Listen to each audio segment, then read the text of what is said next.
Alright, we are back. Walking Dead, Season 9, Episode 2, The Bridge. Really, what can I say about this episode? I'm so accustomed to complaining about all the stupid crap that The Walking Dead always shoves down our throats every week that I'm a little unsure of how to proceed with what is basically a pretty positive review. The Bridge details kind of the various communities coming together and trying to build a bridge that has been destroyed. So they're rebuilding this bridge, and it sort of highlights both how everyone's trying to work together and how difficult that is. Rick is telling the story of all this to Negan, and Rick's takeaway is that, you know, despite all the hardship, despite all the stuff that went down, human nature is still good. People still want to get along. Negan has sort of the opposite view, and it's hard not to kind of fall on Negan's side on this one, or on Daryl's side, Maggie's side. Basically, everyone other than maybe Rick and Michonne is saying, you know, this isn't working, we've got to do something different, but Rick is just sort of barreling on ahead.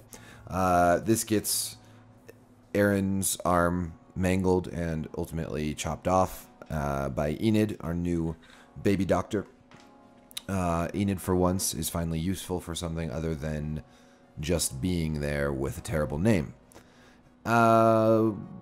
Nobody dies other than probably Justin, one of the new characters that's a savior who's like a troublemaker. Kind of the heir apparent to Jared from last season, the long-haired savior who was always mocking people and ultimately got himself zombified.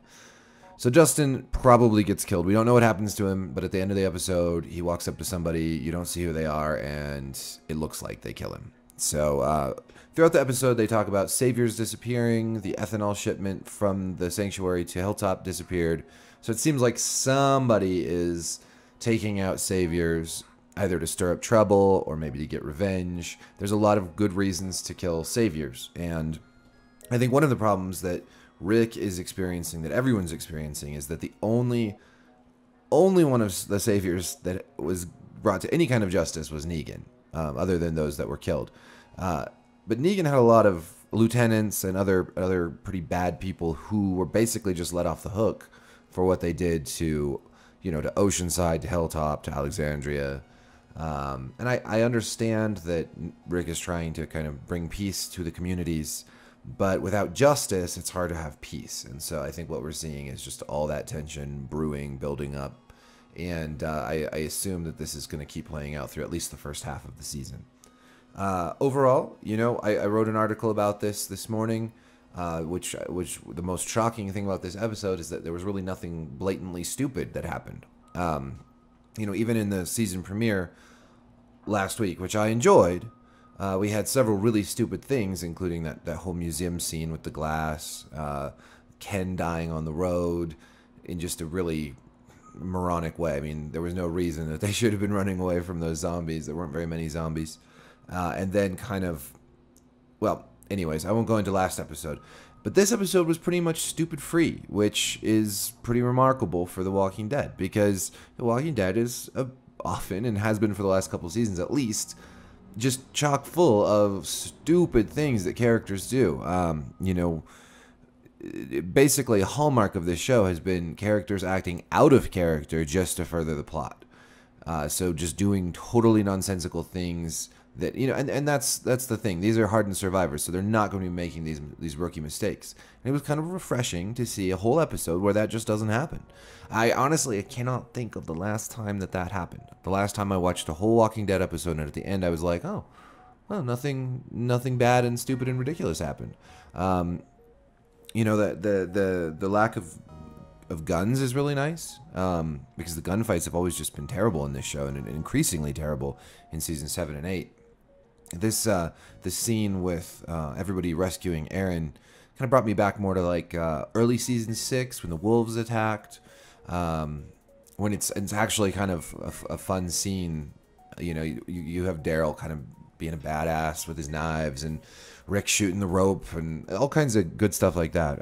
It wasn't, I mean, other than that, it wasn't a terribly exciting episode. More of like a I call it a setting the table episode. So they're setting the table, setting up the tension, setting up the conflict, and then, hopefully it then builds and you start to see, where all these problems sort of culminate. And, things in good fiction, things get worse before they get better. So, we're starting at a kind of a neutral, everyone's sort of getting along, but we see the cracks in the piece. And then, I'm hoping over the next few episodes that things just go completely to hell. We only have a few more episodes with Rick, so something big has to happen.